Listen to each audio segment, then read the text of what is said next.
বলেন মহারাজ, আপনি আমাদের তিনজনকে কেন রেখেছেন? আমার মেয়েকে বিয়ে করার জন্য। আমি বিয়ে করব? আরে তোর চেহারা জীবন আয়নায় দেখেছিস আমি সুন্দর বেশি? আরে সবাই চুপ করো।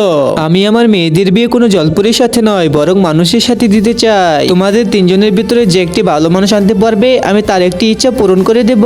ঠিক আছে মহারাজ। এই তিনজনের ভিতরে সবচেয়ে ভালো কে? মহারাজ, সে তার সব ধন সম্পত্তি গরিবদের দিয়ে দিয়েছে। আরে সে যদি তার সব ধন সম্পত্তি গরিবদের দান করে দেয়, তাহলে আমার মেয়েকে কি খাওয়াবে? হ্যাঁ, নিয়ে পালা এখান থেকে, তাড়াতাড়ি চলো। দুজনের ভিতরে কে বেশি ভালো? মহারাজ, সে এত ভালো যে 14 বার জেল খেটেছে। 14 বার জেলে গেছে, তাহলে এতে ভালোর কি আছে? আরে মহারাজ, অপরাধ অন্য কেউ করে, তার বদলে সে জেল খেটে দেয়। বাহ, কত ভালো মানুষ, সে তো আমার মেয়েকেও জেল খাটাবে। হ্যাঁ মহারাজ। হ্যাঁ মহারাজ, নিয়ে পালা এখান থেকে, চল। এবার এর ভালো কাজগুলো বল। মহারাজ, সে এত ভালো মানুষ, সে অন্ধদের রাস্তা পার করিয়ে দেয়, জীবনে কাউকে কোনোদিন গালিও দেয় না। এত ভালো মানুষ, বেটি যা ওকে বিয়ে করে নে। জি পিতাজি।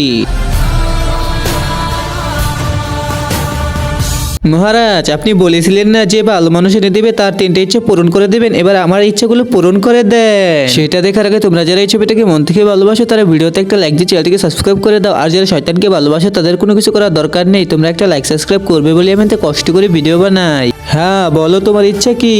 মহারাজ, এই মানুষকে প্রাণে মেরে ফেলুন আর আপনার মেয়ের সাথে আমার বিয়ে দিয়ে দিন।